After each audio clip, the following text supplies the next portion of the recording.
Anong plano natin ngayon, ma'am? Ngayon po, best effort po kami.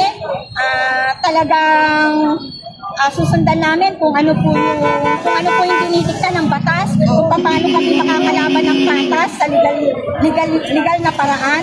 Ngayon, pag dumating po kami sa dulo, kung ano po talaga yung patas na desisyon sa amin ng korte, ano naman kami? Willing naman. Willing naman po kami. Ang sa amin, ine-exert po namin ang lahat ng karapatan namin kasi hindi po kami masisisi. Oo nga po, sabi nga po nila, di po ba, hindi namin pag-aari yan. Pero kami na po yung nagyaman yan. Kami naman, alam namin yung extent ng karapatan namin. Gusto lang po namin ma-exhaust po by all legal means.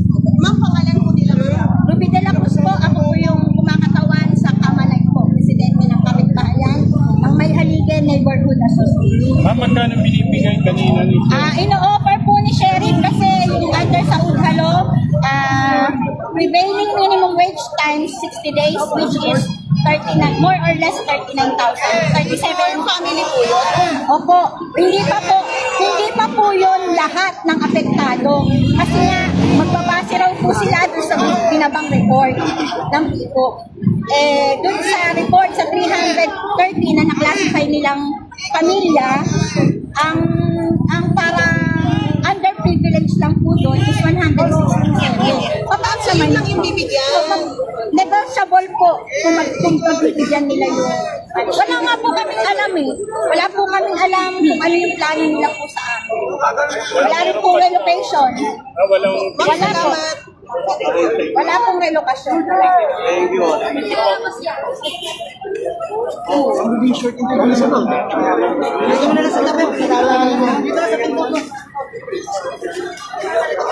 Po mga bayan, narinig nyo yung panig po ng land owner.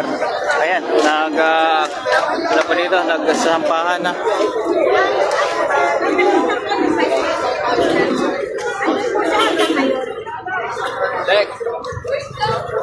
Ito, lalaban talaga itong mga to kasi maraming madadamay na mga bata, no?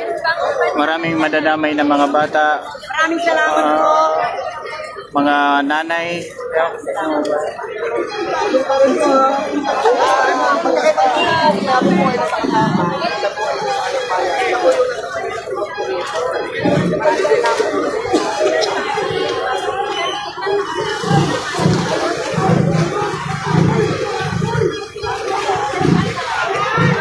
So ayun mga kabayan, napanood nyo, no? Continue sa panonood.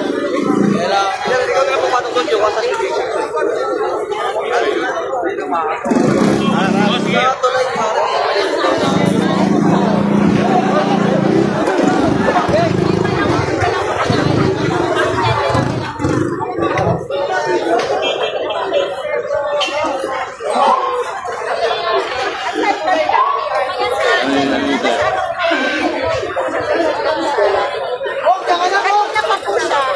Kasi inabuhan.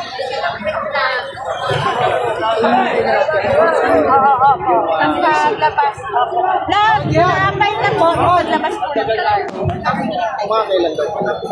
ang request namin, ang nakalagay po